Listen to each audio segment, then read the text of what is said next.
Bonjour, donc nous allons continuer notre travail avec le livre Maths Initiation. Alors c'est un wikibook, on est dans l'analyse et nous allons voir la méthode de Simpson. Alors je vous laisse sélectionner les fichiers et nous on va commencer par le premier exemple. Je ne sais pas lequel c'est.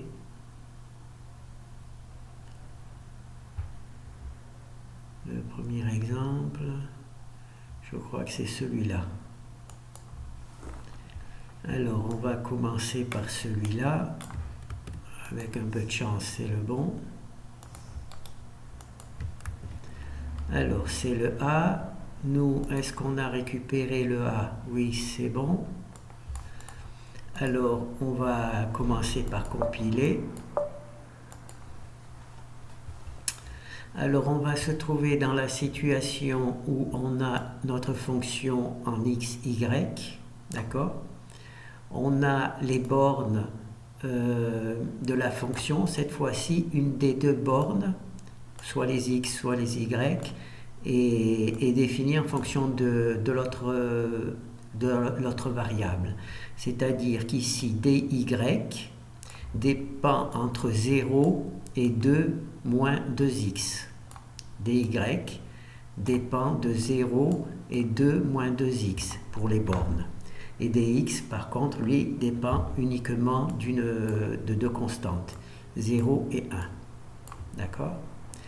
Alors, je n'ai pas trouvé comment Octave arrive à résoudre le problème, donc je l'ai fait avec Mathematica. Alors là, on en est à 150, c'est bon. Voilà. Alors on a notre équation ici définie dans Mathematica. 0,1, 0,2, moins 2, 0,2, moins 2. Alors on a ici notre truc, x au carré plus y au carré plus 1, x au carré plus y au carré plus 1, dy dx, et la solution c'est 11 sixièmes, c'est-à-dire 1.833, 1.833. D'accord? J'ai les mêmes résultats qu'avec Mathematica.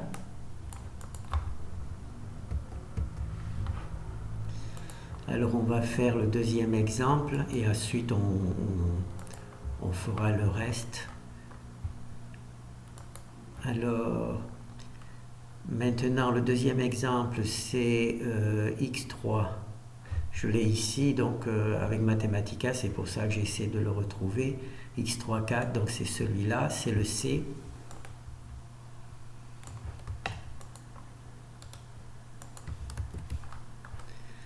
Alors, on va récupérer le fichier CH, voilà, c'est celui-là.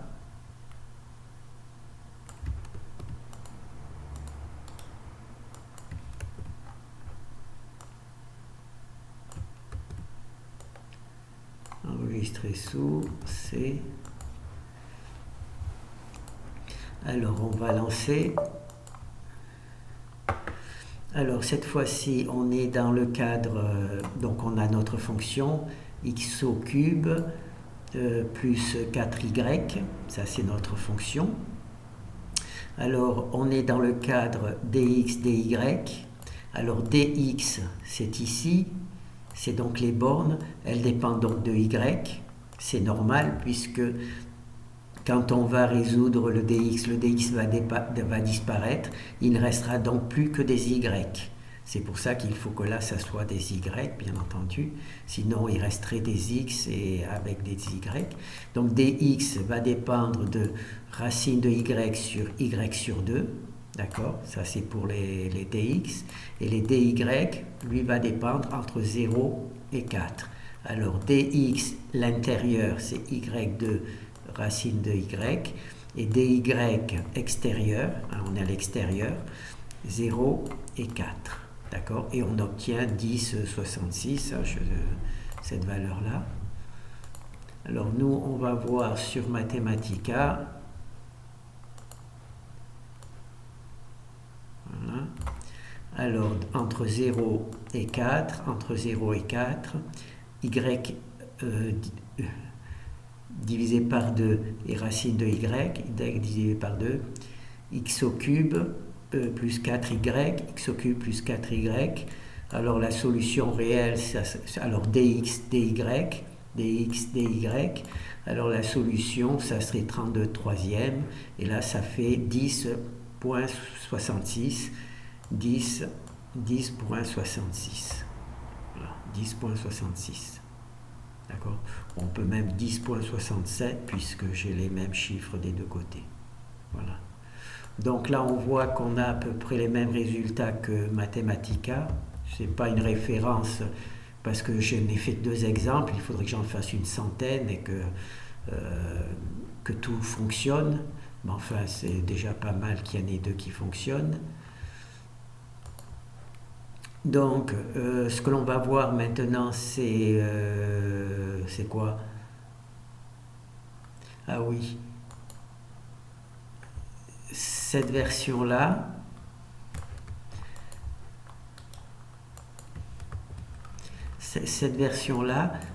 fonctionne quand l'une des bornes n'est pas possède des fonctions. Mais on peut aussi dire que la fonction, voilà, on fait, voilà, c'est ici, voilà, dx. Voilà. Donc, on a vu que l'une des 2 bornes pouvait être une fonction, d'accord? Ou même les 2 bornes pouvaient être une fonction, seule, pardon. Ces 2 bornes-là pouvaient être des fonctions, d'accord? Et mais ce qui pourrait nous aider, essayer, c'est que ces fonctions soient des constantes. Alors je vais vous montrer ce que je veux faire.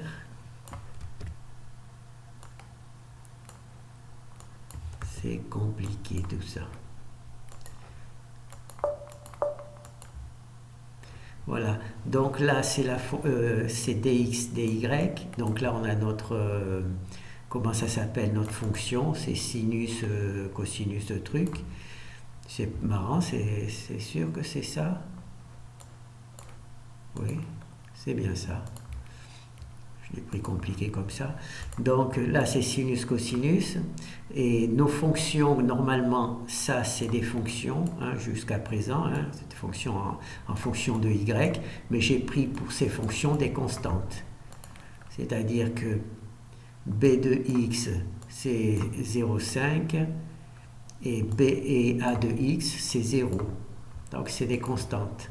Pourquoi j'ai fait ça? Parce que là, alors qu'on ne pouvait pas, je n'ai pas trouvé la méthode quand ici il y a des fonctions pour vérifier avec Octave, mais là, comme c'est des constantes, eh ben, on peut le faire, même si, puisque notre fonction est une constante. Donc c'est pour ça que j'ai fait ça. Donc on va juste vérifier avec Octave. Voilà. En fait, j'ai utilisé des fonctions constantes pour pouvoir vérifier avec Octave.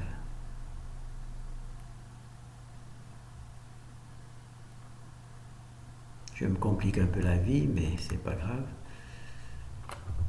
Voilà. Voilà.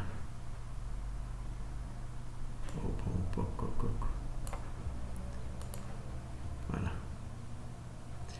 Donc on obtient bien le même résultat, 0,4169, 0,4168. Alors il y a sinus de cosinus. Alors la différence par rapport aux autres exemples, c'est qu'ici, normalement, il y avait une fonction, et ici, une fonction en fonction d'y, une fonction en fonction d'y, d'accord? Et là, j'ai mis comme fonction, puisque ça travaille avec des fonctions, j'ai mis pour que ces fonctions soient des constantes. Voilà, ces fonctions a de x, c'est une fonction qui est égale à 0. et p de x, c'est une fonction d'y qui est égale à 0,5. Voilà. Et donc 0 et 0,5, cela me permet donc de tenir compte comme si c'était des constantes. Et j'obtiens donc ce résultat-là qui est équivalent. Donc ça a bien marché avec le même résultat qu'avec Octave. D'accord? Donc on a vu une fois le résultat que ça a marché avec Mathematica. Bon, ben on va pouvoir le reprendre si j'ai pas fait des bêtises. Et si j'ai fait les bêtises, j'ai pas réécrit, donc il faut que je reprenne. Alors c'est on va prendre c'est x3. Alors x3 c'est celui-là, le C. Voilà.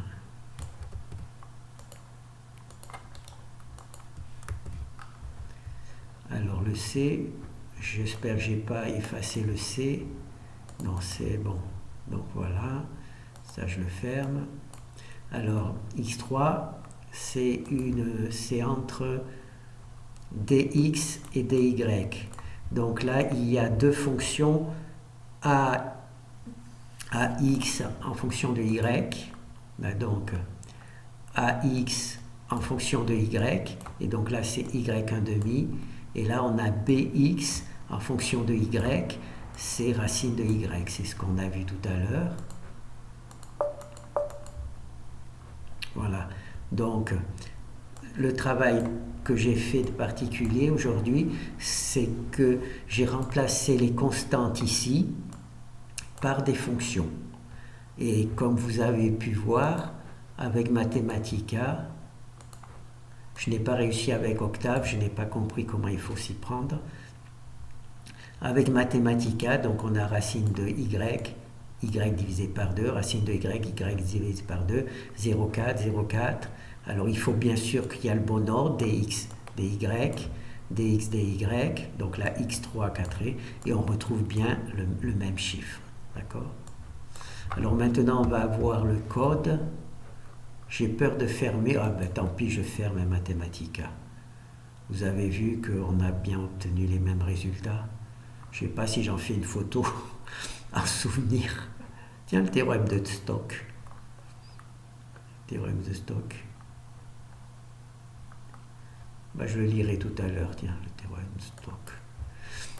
Alors, maintenant, ce qu'on va faire, c'est on va essayer de voir le code de la fonction. Alors, on reprend la fonction dy dx. Voilà. Alors, ici, on a la fonction en fonction de f de x, c'est-à-dire une seule variable. Ici, on a la même version, mais en fonction de deux variables. D'accord? Cette fonction-là est faite de deux fonctions. Alors, il y a la première, c'est ici, c'est celle que l'on appelle directement. Et il y a la deuxième qui est appelée ici, ndy, et qui est ici. D'accord? Alors, ce qui est identique, tout le code, on voit. Alors, ici, on appelle uniquement x, parce que c'est une fonction en fonction de x. Donc, on a ici notre x. Ici, on a le y en plus.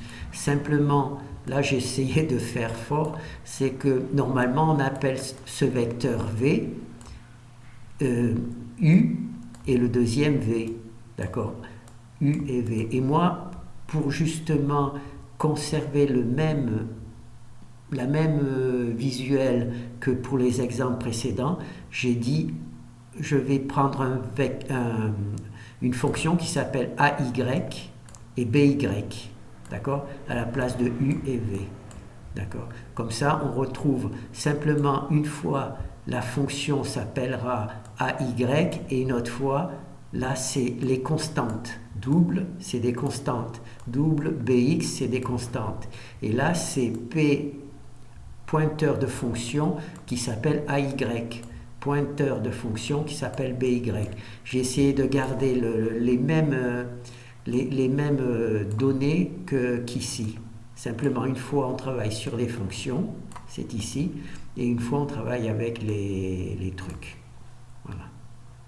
Alors, on voit que c'est exactement le même travail que précédemment, tout est identique.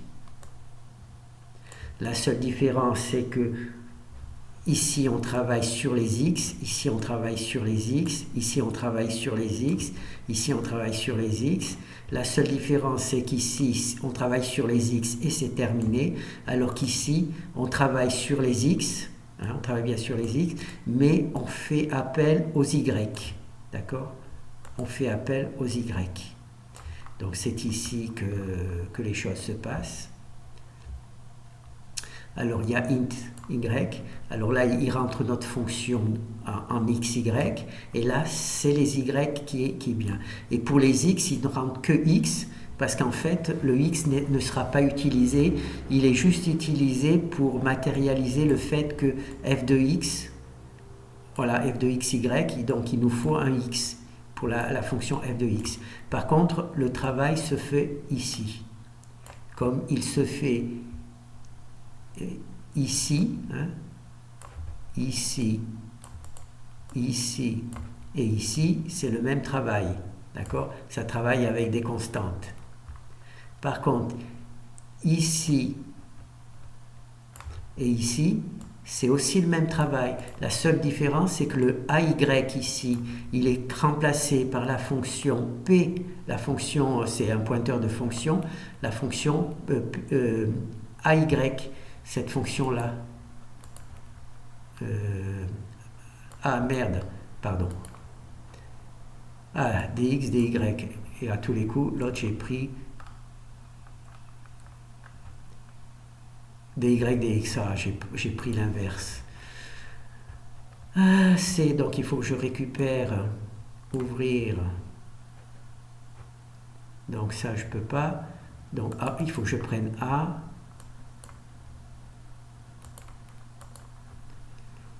Et hop.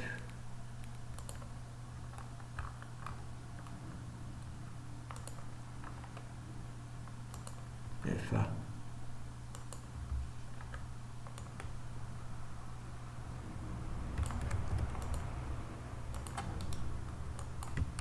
Voilà. Donc c'est bon, ça marche. Donc voilà. AY.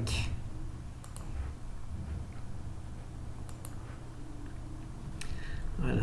Alors, oui, je suis bien ici. Donc le AY ici, hein, c'est une constante.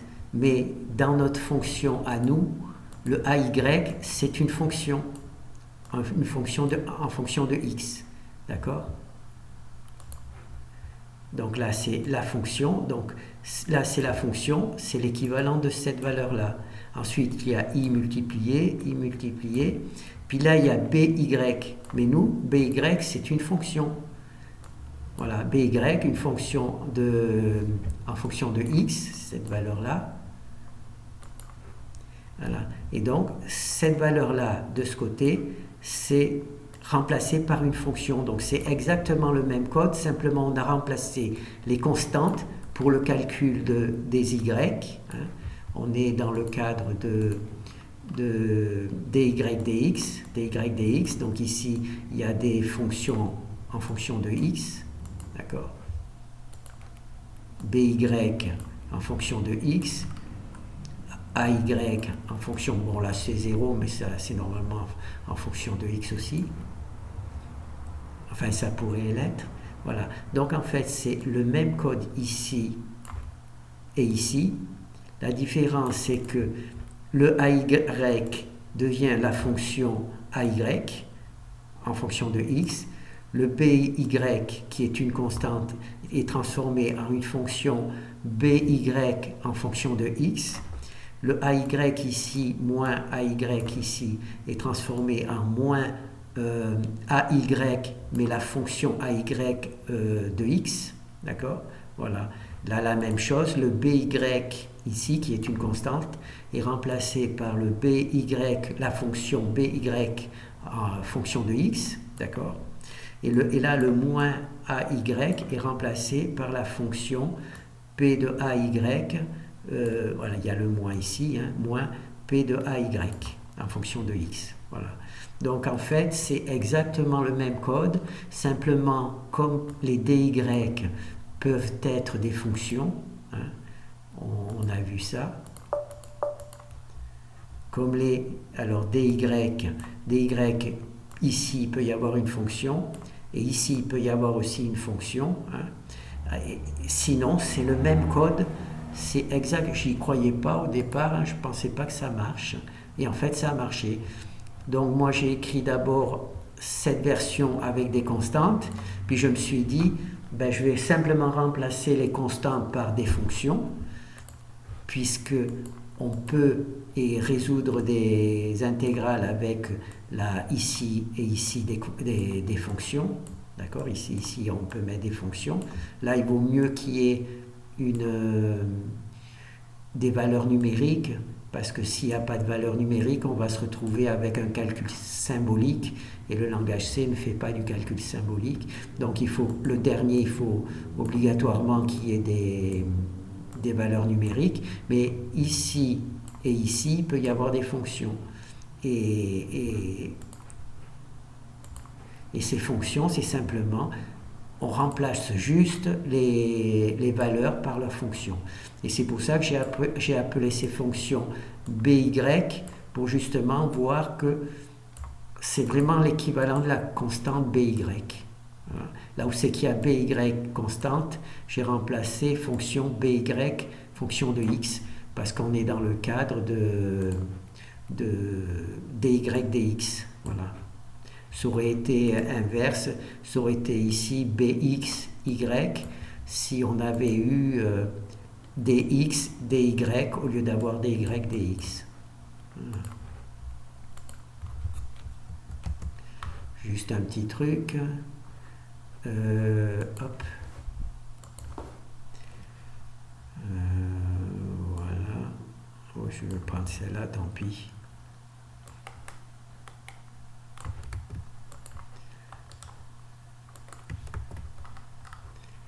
Alors il faut juste prendre le B.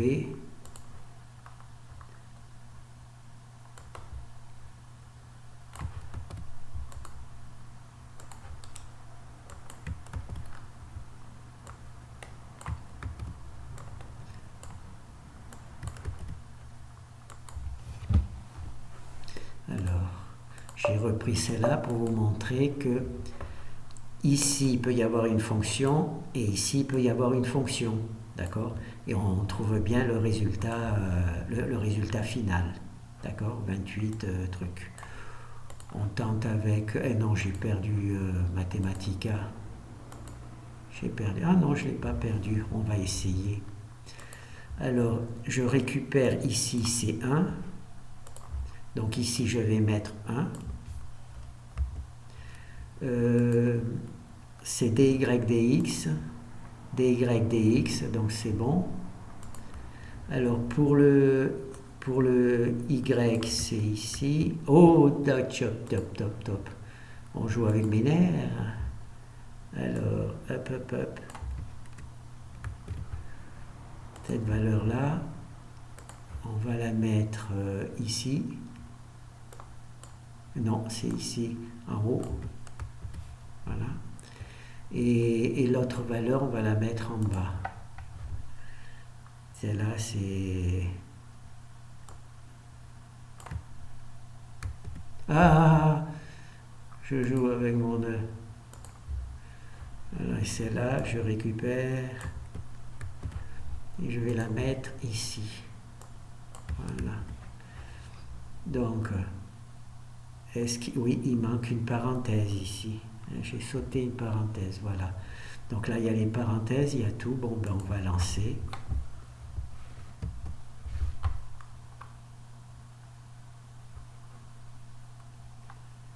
Alors, donc là, j'ai mal écrit quelque chose. J'ai mal écrit quelque chose. X, 0 et 1. Qu'est-ce que j'ai fait? Entre moins 3 et plus 4. Moins 3 et plus 4. moins 3 et plus 4. On va voir si ça... Est-ce que j'ai fait... Bon, je vais supprimer... Il y a peut-être trop de parenthèses. Il y a peut-être trop de points aussi. Mathematica, il est peut-être pas content qu'on le fasse trop travailler. La x au carré, normalement, ça marche. Hein. Ah non. Là, c'est... Non, c'est x au carré divisé par 2. Est-ce qu'ici, il y aurait un problème? Bon, ben, on va supprimer ça. On va supprimer le petit point et on va voir, avec un peu de chance, ça va marcher. Ah, ça marche, 28, 58, voilà, 28, 58. Il ne m'a pas laissé tomber Mathematica, c'est un bon copain. Voilà, 28, 58, donc la valeur exacte c'est 343 sur 12. 343 sur 12, non, ça je ne l'ai pas. 28, 58, 28, 58, 3. 28, 58, 3. Donc on a entre moins 3 et 4. Entre moins 3 et 4. Alors 2 moins x 1 demi, voilà, c'est cette valeur-là. Et là, il y a 8 moins x au carré sur 2. 8 moins, moi, c'est naturellement moins bien écrit, divisé par 2. Alors dy, dx, et on a bien la valeur ici, Voilà. D'accord? Bon, ben, c'est bon. Ça, par contre, je vais le garder en souvenir. On sait jamais. Simplement pour être capable de réécrire facilement des intégrales dans Mathematica. Donc ça, c'est bon.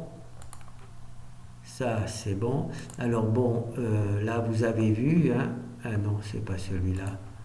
Là, vous avez vu, j'ai simplement remplacé les constantes, by, par les fonctions by de x. Les fonctions ay par une fonction ay de x. Ay de x. Cette fonction-là, elle se retrouve naturellement ici. by en fonction de x et ay en fonction de x. Normalement, ici, on fait u et v.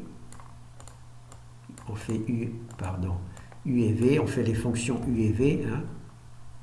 Mais moi, j'ai préféré garder le même nom que les constantes pour justement pouvoir bien montrer que c'est juste une constante qui est transformée en une fonction. Voilà. Bon, ben là, je crois qu'on est allé aux limites de ce que je suis capable de faire. Alors, là, on a vu la méthode de Simpson, hein, c'est la deuxième version, avec les fonctions sur les bornes. D'accord? Donc là, c'est la deuxième. C'est pratiquement toujours celle-là que nous utiliserons. On n'utilisera pas du tout les trapèzes, la méthode des trapèzes. Pour ça que je ne vous fais pas la vidéo sur la méthode des trapèzes avec les fonctions. Hein. Là, il y a la méthode de trapèze avec les fonctions. De manière, on retrouve exactement les mêmes valeurs. Il y a une petite différence quand même. Ici, il faut faire 150, alors 300, puisqu'il y a 2 fois 150, 300 itérations pour avoir cette valeur-là. 18, 33, 33. Et avec la méthode de Simpson, on fait 20 itérations. C'est-à-dire qu'on fait 20 boucles, alors que l'autre, on en fait 300. Pour obtenir aussi, et là la précision est bien meilleure puisqu'il n'y a plus que des 3, alors que, hop là, est-ce que je peux revenir ici? Non, je peux pas, là je vais exagérer, alors que avec la méthode des trapèzes, le même travail, avec 300 itérations, on n'a même pas des 33, il y a un 4. Vous voyez, il y a un 4, il n'y a même pas une suite de 33, alors que normalement il devrait y avoir que des 33. Bon, ben c'est bon, hein, on a vu le maximum que je pouvais faire. Alors ensuite, maintenant, ce qu'il va falloir, c'est voir si on arrive à utiliser les intégrales pour résoudre des problèmes particuliers. Merci.